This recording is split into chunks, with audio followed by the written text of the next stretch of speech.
Un prohibido mensaje sobre Cristo se encuentra codificado en un manuscrito de hace casi 1500 años. Usando tecnología de imágenes de última generación, los investigadores descubren lo que creen que es un evangelio perdido. ¿Podrá este manuscrito por fin probar la controvertida afirmación de que Jesús y María Magdalena fueron esposos? Y aún más, ¿habrá aquí una versión diferente del cristianismo, quizás iniciada por la misma María Magdalena? ¿Una forma de adoración tan controvertida que fue eliminada por la Iglesia?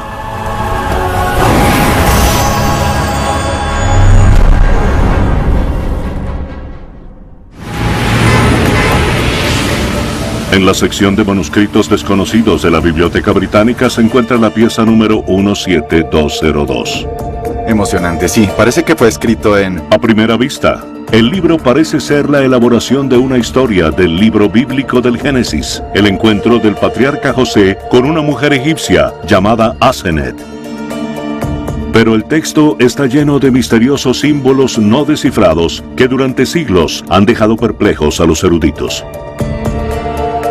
Hace poco, el periodista de investigación Zinka Jakabowicz y el experto académico del Nuevo Testamento Barry Wilson plantearon una posible respuesta a este misterio y sugirieron que oculto en este relato de apariencia judía se encuentra un evangelio cristiano codificado que relata la historia del matrimonio entre Jesús y María Magdalena.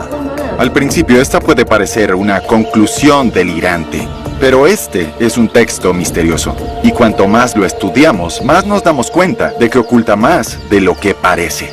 Si tenemos razón, este manuscrito podría reescribir nuestra comprensión sobre los orígenes del cristianismo. Esta carta data de alrededor del año 550. La primera pista de que esto es más que una simple fantasía se encuentra en dos cartas adjuntas al antiguo libro. Es probable que hayan sido escritas por monjes que encontraron este texto en el siglo VI.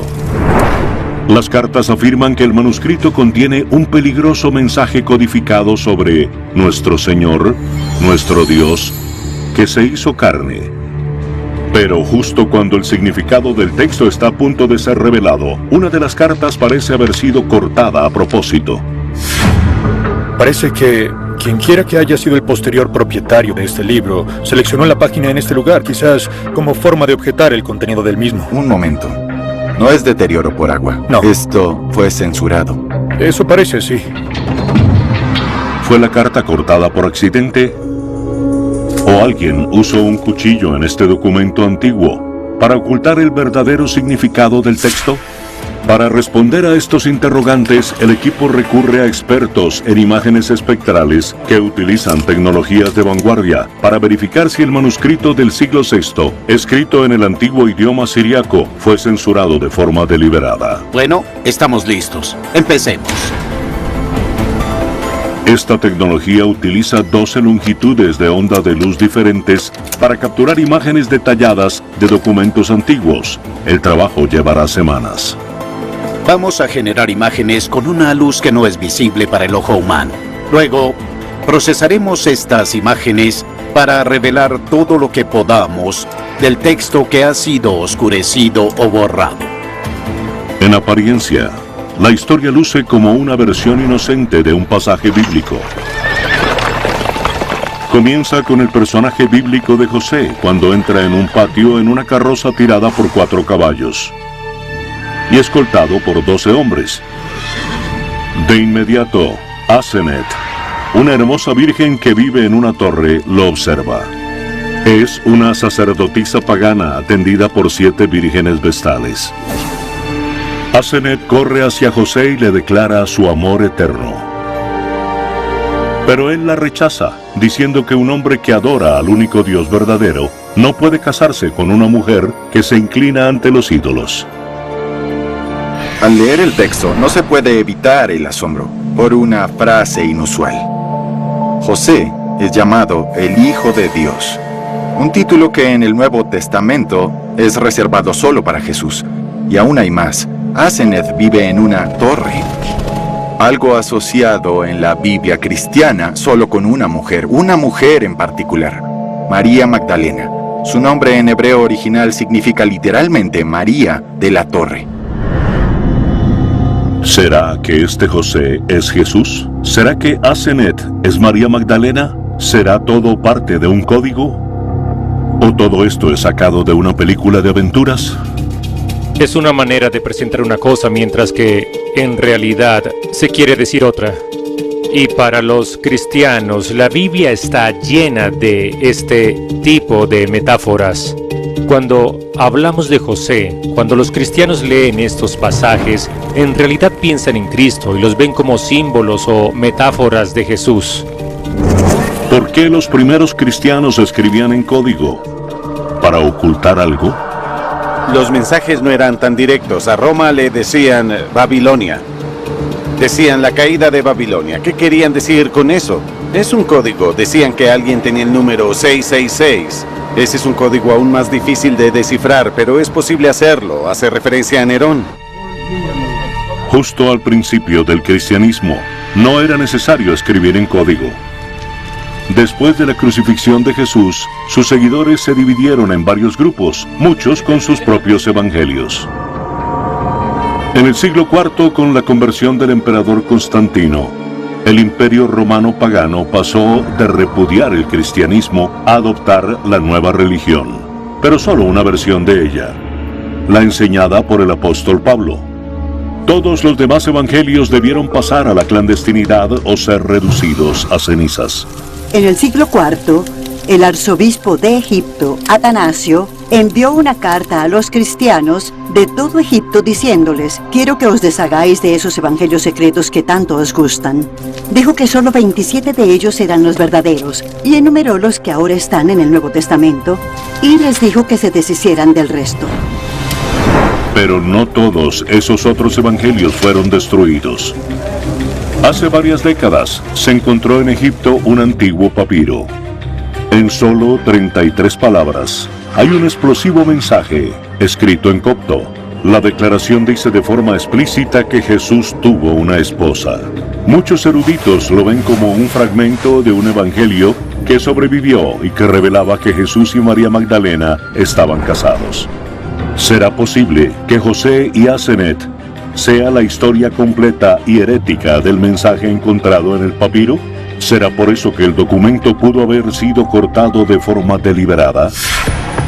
Los expertos en imágenes han terminado su trabajo y están listos para dar su veredicto. Explíquenme lo que han estado haciendo. Primero analizamos cada imagen individualmente. Luego aplicamos complejos algoritmos matemáticos para combinar todas las imágenes. Son como forenses bíblicos. Están aplicando tecnología de punta a un documento de 1400 años de antigüedad. Así es, aunque lleva mucho más tiempo que en la escena de un crimen o en un laboratorio policial. Nos preocupa que sea un evangelio perdido que haya sido censurado. Pareciera que alguien lo cortó con un cuchillo. Sin duda, hay una rotura en la parte inferior de una de las hojas. Alguien usó un instrumento afilado y seccionó parte de él. Esta línea de corte no está debajo de las letras, más bien se encuentra cortada en medio de ellas. Me parece inusual. Alguien se preocupó lo suficiente por este manuscrito como para recuperarlo en un libro. Es extraño que haya sido él mismo que lo recortó en medio del texto. Entonces eso sugiere la manipulación violenta de alguien más. Esto es fascinante. El análisis científico confirma que el texto fue cortado a propósito.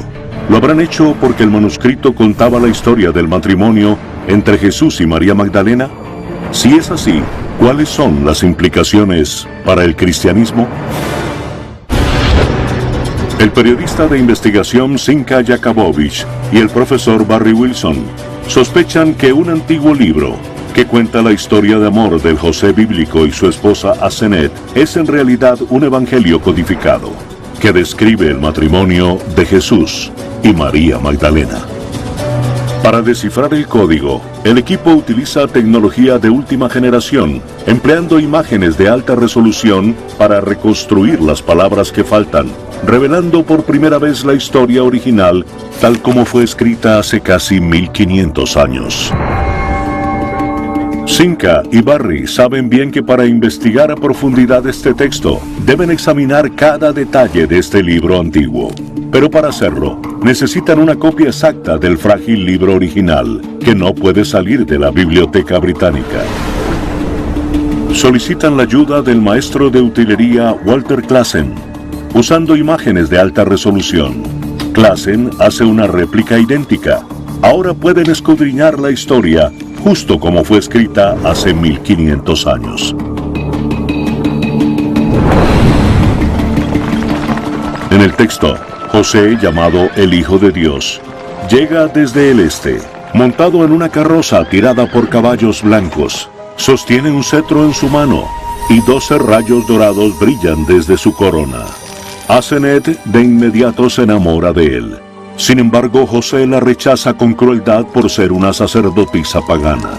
Ella llora y ayuna durante días. Lanza a sus estatuas paganas por la ventana. Entonces se le aparece un ángel y comparte con ella pan y vino. Luego está lista para convertirse en la novia de Dios. ¿Habrá un código cristiano ahí? No hay forma de que un cristiano griego o sirio del siglo IV o V pudiera leer a José y Asenath con todas esas metáforas sobre el Hijo de Dios, la unción con aceite, el pan, el vino, la comida sagrada, sin pensar en eso como una especie de alegoría a Jesús.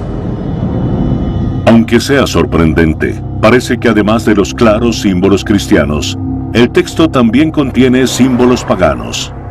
El héroe de la historia se describe como el dios del sol, Helios, como el amanecer que llega desde el este.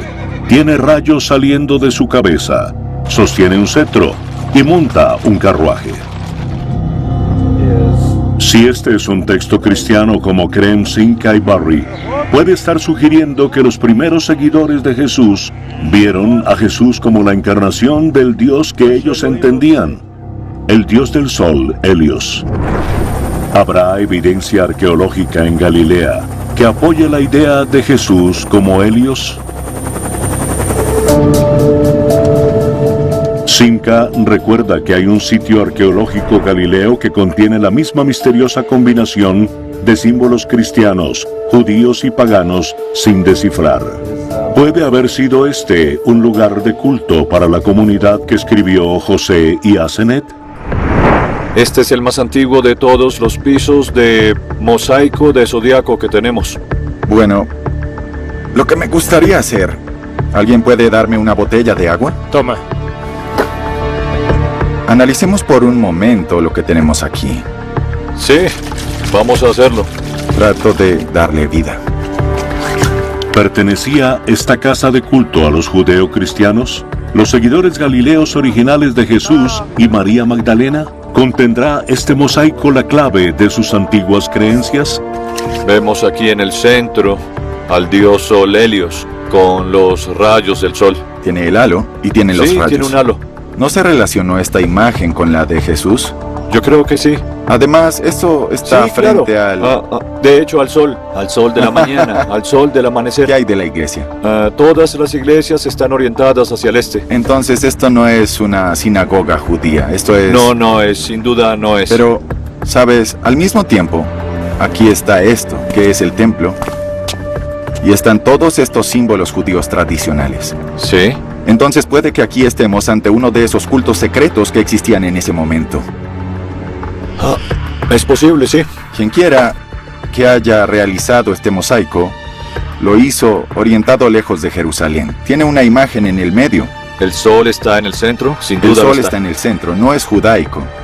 Y sin embargo está mezclado con símbolos judaicos justo ahí. Por supuesto. Los únicos candidatos que yo veo son los judeocristianos. Esta es una buena hipótesis, una hipótesis que estudiar.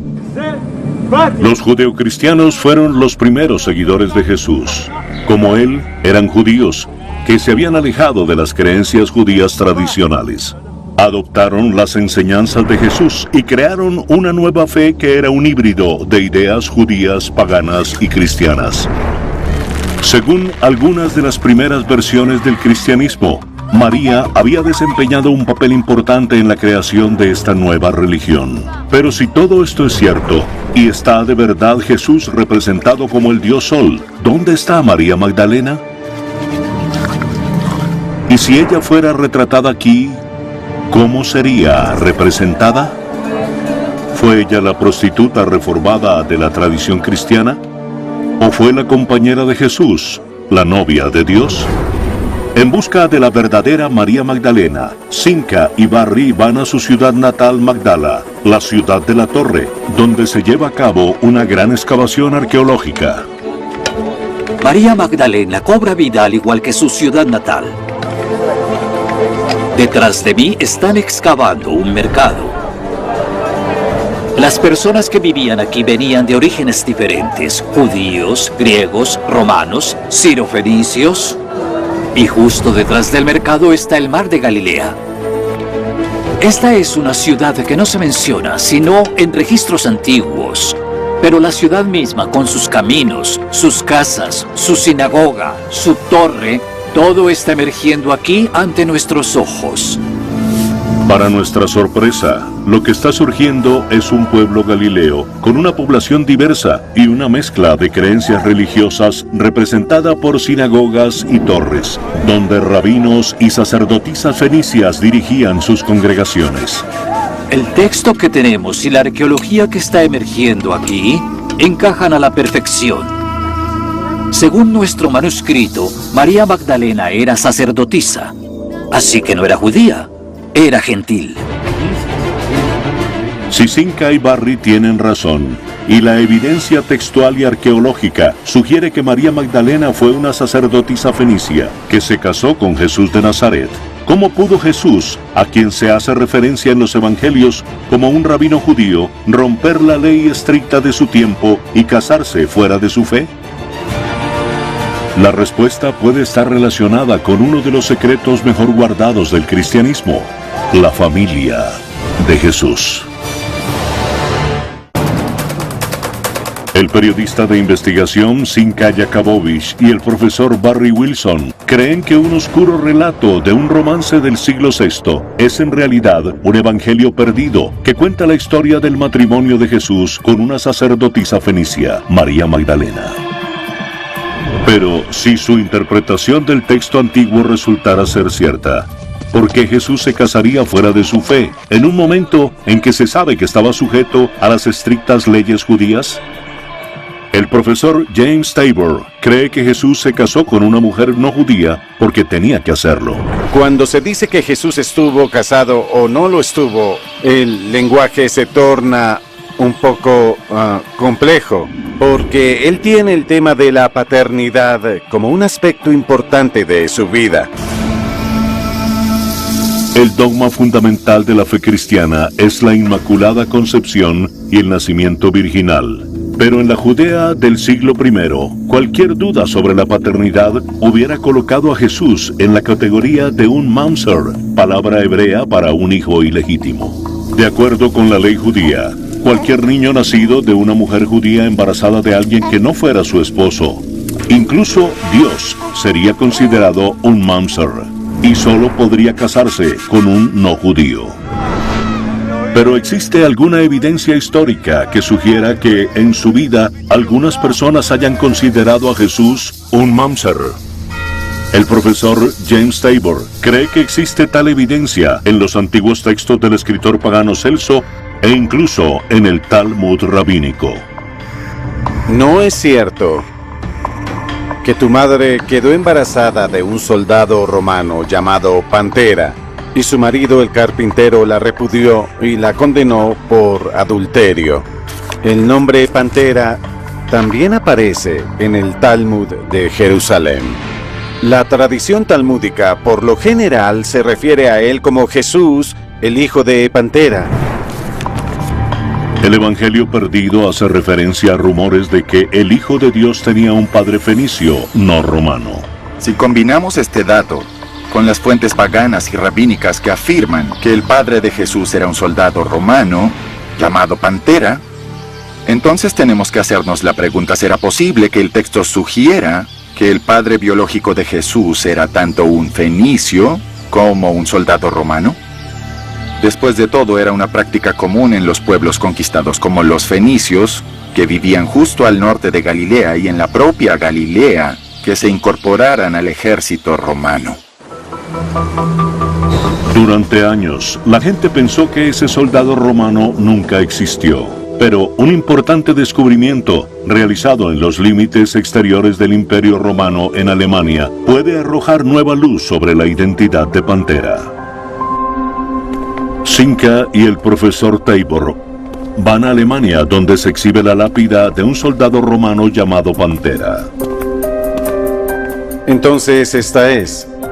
Tiene una inscripción de 5 líneas en latín y comienza con su nombre: Tiberio Julio Abdes Pantera. Vivió hasta los 62 años y sirvió 40 años como soldado. Era un soldado romano. Era un soldado romano. Pero estamos en Alemania y Jesús era de Galilea, todos lo sabemos. ¿Qué tiene que ver un soldado romano enterrado en Alemania con alguien de Galilea? Con este soldado en particular, tenemos la suerte de saber que era de Sidón, Fenicia. Y Sidón está justo al norte de Galilea, por lo que es de la tierra histórica de Israel, o Tierra Santa. Esto nos dice no solo su nombre, y que era un soldado, sino el lugar. Y todo lo que necesitamos saber es el tiempo. Cielos, de verdad. Lo ubica, coloca a este soldado en la tierra de Jesús, ¿verdad? Entonces esto durante el reinado del 14 Tiberio, al ¿no es así? 37 después de Cristo. Jesús murió en el 30. ¿Cuándo fue crucificado? En el reinado de Tiberio. Este soldado murió de 62 años. Si reconstruimos su historia, tan solo pudo haber tenido 18 años cuando nació Jesús. Esto es fascinante. Este podría ser el padre de Jesús. ¡Wow! Pero además de estas fuentes alternativas, ¿hay alguna referencia de ese rumor de Pantera en los propios evangelios? Si le suena descabellado que Jesús tuviera un padre de Sidón y una esposa fenicia de Magdala, lo cierto es que el Evangelio de Mateo nos relata de forma clara que Jesús fue a visitar a un misterioso personaje en un lugar desconocido de Sidón, Fenicia, el pueblo natal de Pantera. De regreso a Galilea también se encuentra con una mujer fenicia no identificada. ¿Por qué los evangelios no dicen a quién visitó en Sidón o la identidad de la misteriosa mujer fenicia? Si Jesús fue a Sidón a visitar a un fenicio llamado Pantera, y María Magdalena era una sacerdotisa fenicia, ¿tendrá el cristianismo un pasado secreto que solo ahora podrá ser revelado? Simca Jakabovich y el profesor Barry Wilson están tratando de descifrar un texto antiguo que parece contar la historia desconocida del matrimonio de Jesús con María Magdalena. El documento codificado sugiere que María era una sacerdotisa fenicia y que el padre biológico de Jesús también era fenicio. Siguiendo esta pista, los investigadores llegaron hasta Alemania, donde se descubrió la tumba de un soldado romano de Fenicia llamado Pantera. Para descubrir aún más los secretos de lo que ven como el Evangelio perdido, Simca y Barry regresan a la historia del José bíblico y su esposa Asenath, quienes creen que son símbolos metafóricos de Jesús y María Magdalena. A medida que se desarrolla la historia, se relata la aparición de un ángel misterioso en el dormitorio de Asenath. En ese momento, el ángel crea de forma milagrosa un panal de miel. En él, con sangre, dibuja la señal de la cruz. Luego acerca el panal a la boca de Asenath. De inmediato, miles de abejas rodean a Asenath. Algunas vuelan al cielo, mientras otras la pican y mueren. El ángel resucita a las abejas muertas, y entonces el texto denomina a Asenath como la novia de Dios. Si Asenath es María Magdalena, ¿por qué se la representa como una abeja reina rodeada de su colmena? La clave para entender a José y a Asenath es interpretar el panal. ¿Qué significa? ¿Por qué esas abejas algunas la pican y otras no lo hacen? Las que pican son resucitadas de la muerte. Algo está sucediendo. La clave es ese panal. Simca y Barry tienen un presentimiento que podría arrojar luz sobre este misterio. Si Jesús fue retratado como el dios Helios, tendría sentido que María Magdalena, su compañera de vida, fuera presentada también como una diosa. Pero, ¿cuál diosa? Helios era el dios del sol. Su contraparte era la diosa de la luna, conocida como Artemisa. ¿Fue María Magdalena representada por sus seguidores como Artemisa? Para averiguarlo, Cinca y Barry viajan a Éfeso, a la actual Turquía, donde una vez estuvo el templo de Artemisa. En su momento, su templo fue considerado como una de las 7 maravillas del mundo. En camino al museo local, Barry le muestra a Cinca un hallazgo inédito que vincula a Éfeso con la antigua Judea. Una menorá. ¿Una menorá? Una menorá judía grabada en uno de los escalones. Y la gente no se da cuenta de esto para nada. Esto es increíble. Puede haber venido de la sinagoga del siglo I, en la que según el libro de los Hechos predicó el apóstol Pablo. Es importante, es el único símbolo judío que he encontrado en Éfeso. Luego buscan la estatua de la diosa. Cinca, yo creo que Artemisa la podemos encontrar en esta parte mira de aquí. eso. Mírala Parece ser aquí. mucho más alta que yo. En verdad, muy alta. Para Cinca y Barry, la estatua de Artemisa coincide con la descripción de Asenet en el Evangelio perdido. ¿Sería así como los primeros seguidores de Jesús veían a María Magdalena? Empecemos por arriba. Tiene una torre. Y Asenet estaba en una torre. Más abajo encontramos un cinturón de castidad. Esto representa la virginidad de Artemisa y de Asenet, que también era virgen, según relataba el texto. Y para rematar, las abejas. También tenemos las abejas y el panal. ¿Crees que podríamos usar esto para decodificar algunos de los pasajes de José y Asenet? Creo que eso nos da un mejor contexto para descifrar ese documento que cualquier pasaje del Nuevo Testamento o de la Biblia hebrea. Pero en el manuscrito las abejas juegan un papel central. Aquí parecen ser un elemento secundario. La diosa está dominada por extrañas protuberancias que emergen de su cuerpo. ¿Qué son? Muchos expertos creen que esas protuberancias son senos. Cinca piensa que están equivocados. Las formas elípticas no tienen pezones. Para él se parecen más a capullos. ¿Podrían estar relacionados con las abejas? Entonces va a Londres para consultar con el apicultor y experto en religiones antiguas, Luke Dixon. Había un misterio sobre qué eran esas extrañas protuberancias en la estatua de Artemisa, pero el misterio era solo porque nadie le había preguntado a un apicultor. Y para un apicultor, al mirarlas de inmediato le viene a la mente las larvas pupas dentro de la colmena. Las pupas que están a punto de producir nuevas abejas reinas. Y creo que en otra época las abejas y la apicultura eran algo que cualquiera podía ver como parte de su vida diaria. Si hubieran sabido más de ellas, esto no sería un misterio.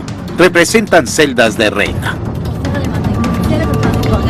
¿Fue María Magdalena la abeja reina del cristianismo primitivo? Para sus primeros seguidores, ¿sería Artemisa encarnada? El simbolismo parece encajar, pero hay una inconsistencia. Artemisa era adorada en Turquía y María Magdalena vivía en Galilea, a miles de kilómetros de Éfeso. ¿Hay alguna evidencia que sugiera que existe una conexión entre el culto relacionado con las abejas en Turquía y los grupos religiosos en Galilea? La respuesta puede estar escondida en un descubrimiento dramático hecho hace poco por Tel Rehov, justo al sur de la ciudad natal de María, Magdala. Encontramos unos cilindros de arcilla. Son una especie de cilindros de 40 centímetros de diámetro. ¿Qué son? Días después, llegamos a la respuesta. Son colmenas.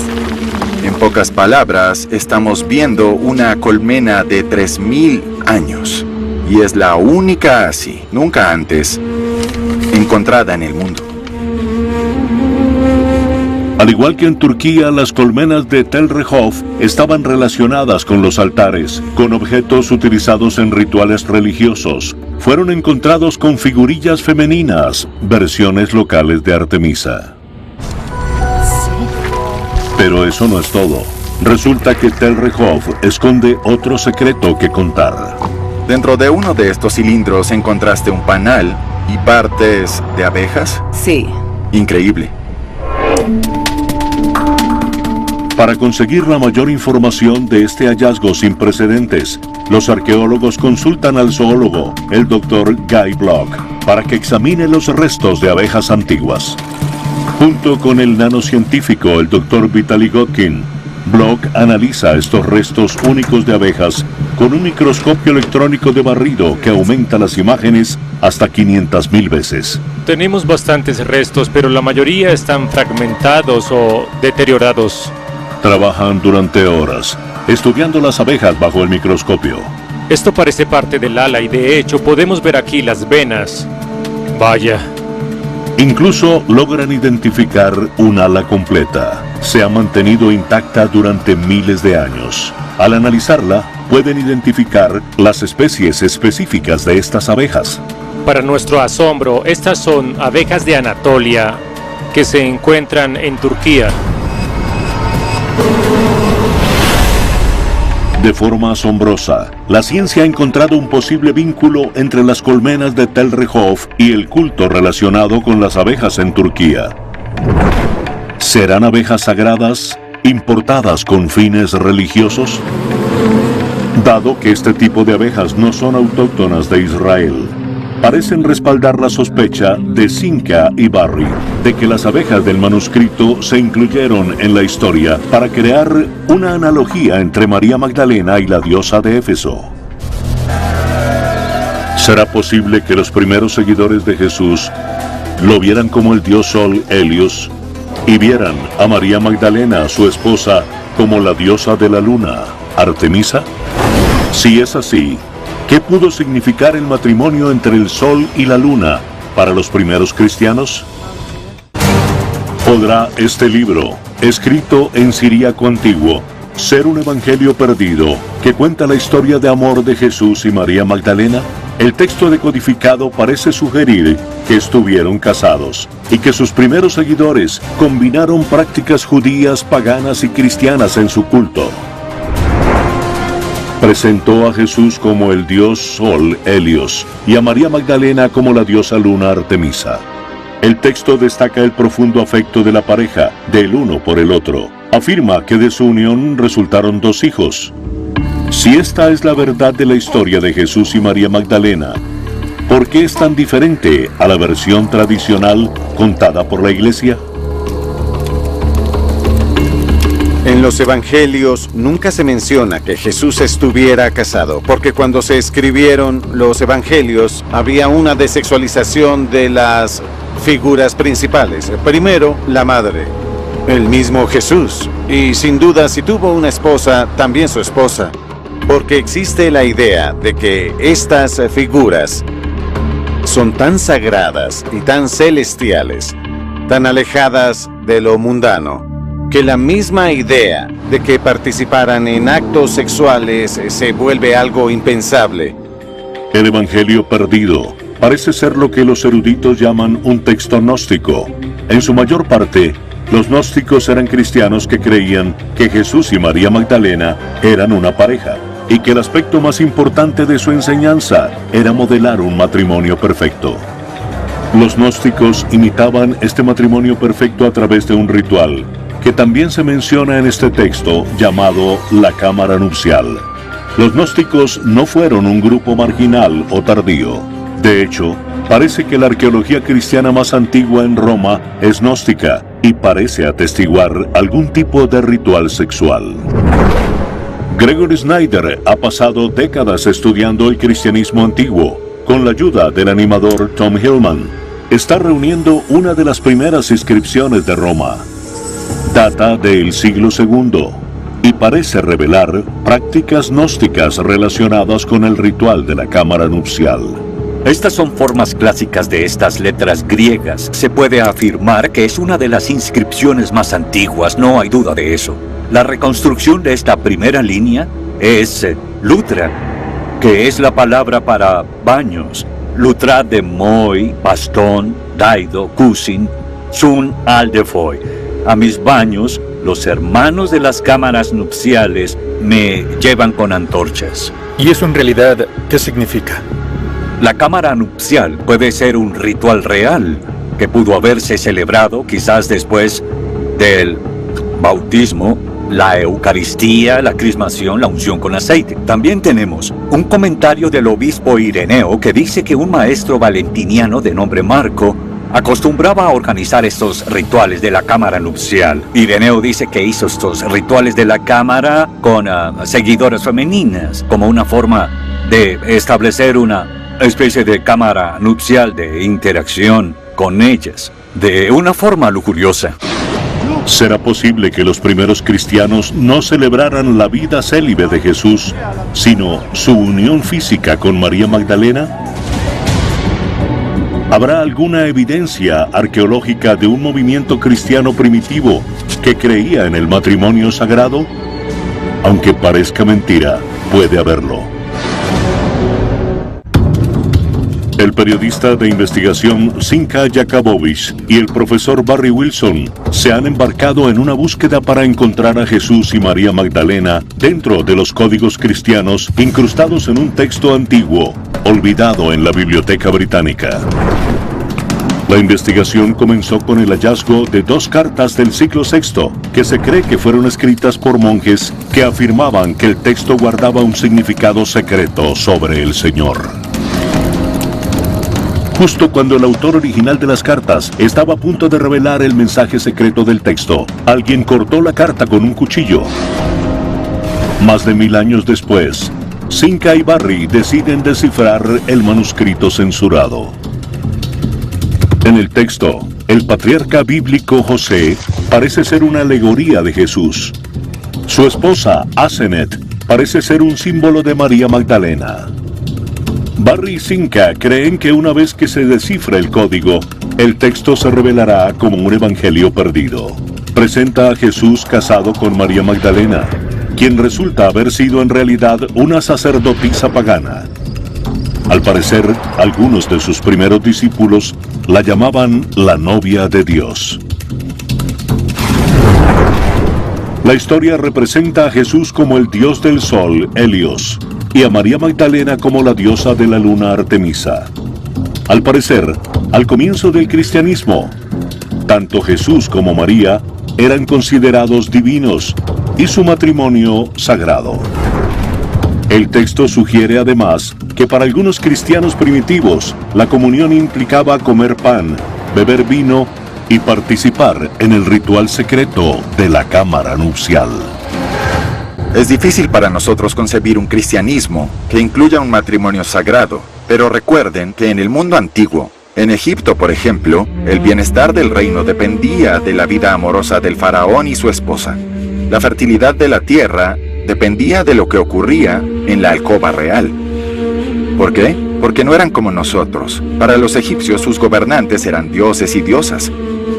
De manera similar, si para sus primeros seguidores Jesús era un dios, su esposa tenía que ser una diosa. Entonces no es sorprendente encontrar este mensaje incrustado en nuestro texto o en las casas de adoración de Galilea. La evidencia de esta hipótesis se puede encontrar en un antiguo mosaico descubierto en Bet Alfa, en Galilea.